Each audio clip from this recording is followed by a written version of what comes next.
Yes coming आइए। आपका नाम? जिया सर। जिया। आपका रोल नंबर? सर 1276-575। आप बीए फर्स्ट ईयर की स्टूडेंट यस हैं? सर। लेशन है। तो लाइए, आपने जिया क्या बनाया है, ये आपकी प्रैक्टिकल फाइल है और ये आपका field survey chart. Very good. तो आपने रेगुलर अटेंड की क्लास? Yes sir. अच्छा, आप रेगुलर पढ़ने आती थी? तो आप ये बताइए कि आपने बीए फर्स्ट ईयर में आपने इसमें मापनी के बारे में लिखा हुआ है। Yes sir. मापनी का डेफिनेशन बताइए। सर मानचित्र पर दो बिंदुओं की दूरी और धरातल पर दो बिंदुओं के बीच की दूरी के अनुपात को मापनी कहते हैं। मापनी कहते हैं। अच्छा ठीक है। अच्छा तो ये बताइए कि आपने मापनियां, कितनी प्रकार की मापनियां अपनी फाइल में बनाई हैं? सर 3 प्रकार की बनाई है हमने, सरल मापनी, विकर्ण मापनी और तुलनात्मक मापनी।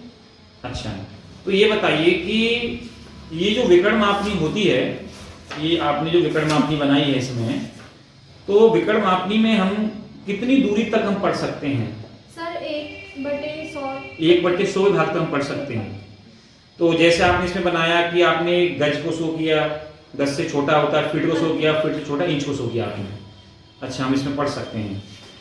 तो ये बताइए, आपने उच्चावच निरूपण के बारे में इसमें लिखा हुआ है कि उच्चावच जो निरूपण होते हैं उनको हम लोग समोच्च रेखाओं से दिखा सकते हैं।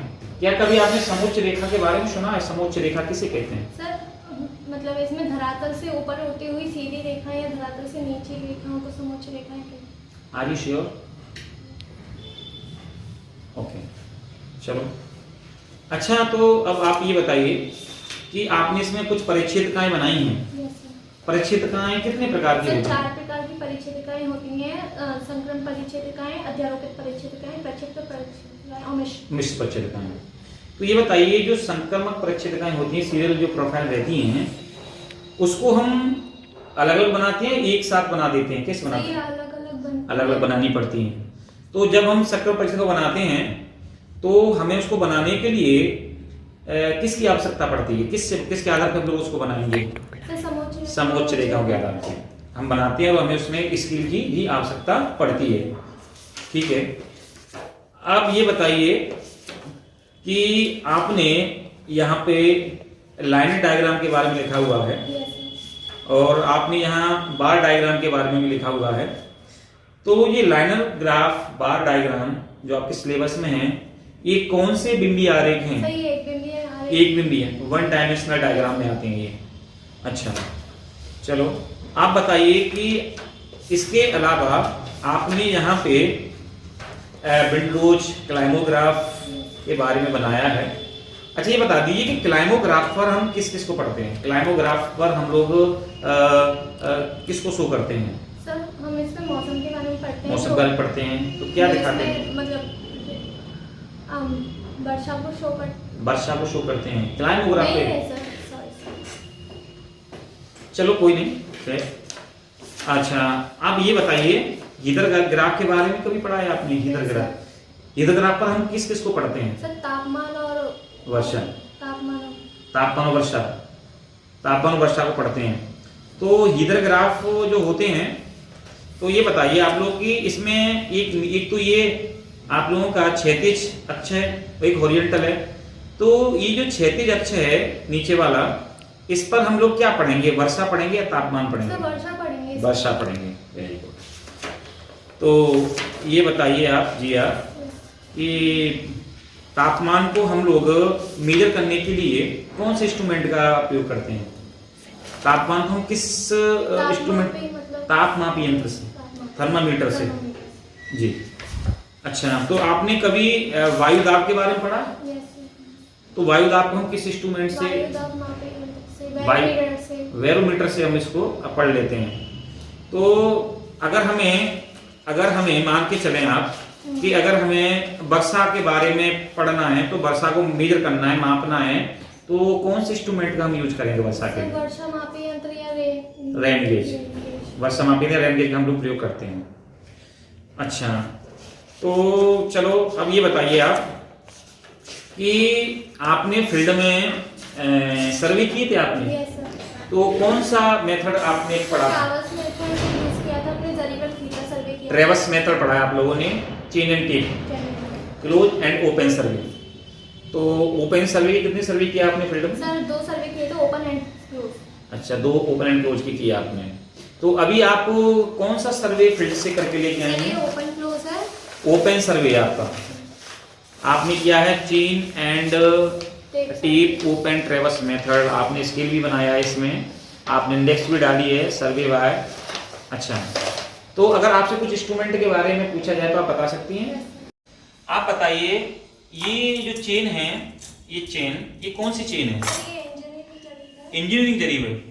इसकी कुल लंबाई कितनी है? सर ये मतलब इसमें 100 कड़ियां होती हैं। 100 कड़ियां होती हैं, 100 फीट की होती है।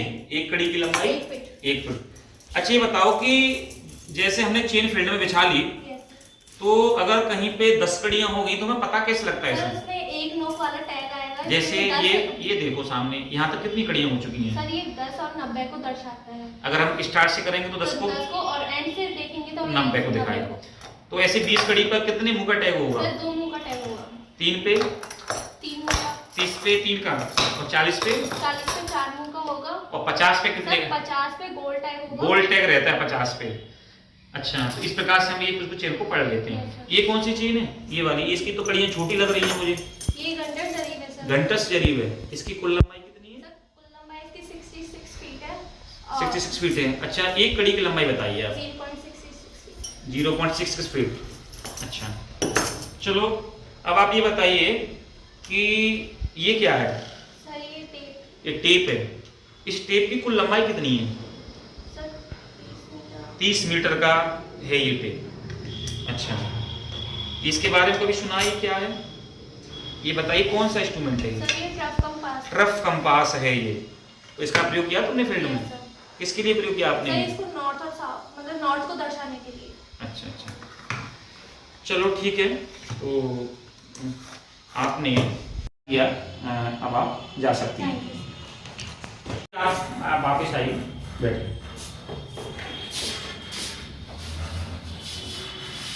देखो, आपने अभी जो अपना ज्योग्राफी का इंटरव्यू दिया, बीए फर्स्ट के आप स्टूडेंट हैं, तो आपने बहुत अच्छा आपका इंटरव्यू रहा।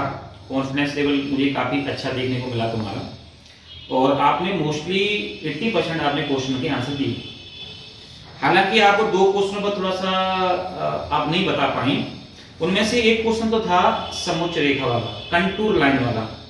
तो मैंने आपसे क्वेश्चन पूछा था कि जब हम लोग प्रक्षेपकाओं को बनाते हैं तो उसके लिए हमें समोच्च रेखाओं की आवश्यकता पड़ती है। तो समोच्च रेखा किसे कहते हैं? तो आपका आंसर होना चाहिए था कि सर समान ऊंचाइयों को मिला के जो रेखा बनाई जाती है उसे हम समोच्च रेखा कहते हैं। समान ऊंचाई वाले स्थान को मिला के खींची जाने वाली रेखा को समोच्च रेखा कहते हैं, क्योंकि समोच्च रेखाओं के आधार पर ही हम लोग क्या बना सकते हैं? प्रक्षेपण बना सकते हैं। आपने 4 प्रकार बताए। एक मैंने आपसे क्वेश्चन पूछा क्लाइमोग्राफ के बारे में कि क्लाइमोग्राफ जो होता है उस पे हम लोग क्या पढ़ते हैं?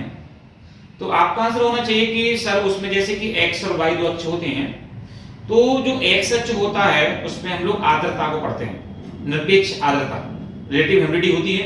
एक जो वाई अक्ष होता है उसमें हम लोग टेम्परेचर या तापमान को पढ़ते हैं। तो तापमान और आर्द्रता दोनों के आधार पर क्या पढ़ा जाता है? क्लाइमोग्राफ। उस क्लाइमोग्राफ में 4 शब्दों को हम चारों कोनों पर भी लिखते हैं, जिसमें आपने स्क्रेचो, कीन, मगी और रॉ के बारे में पढ़ा होगा।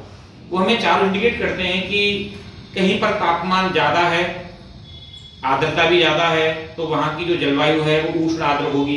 कहीं तापमान कम है, आर्द्रता भी कम है, तो वहां की जो जलवायु है वो ठंडी होगी, शुष्क होगी। तो इस प्रकार से चारों उसको इंडिकेट करते हैं।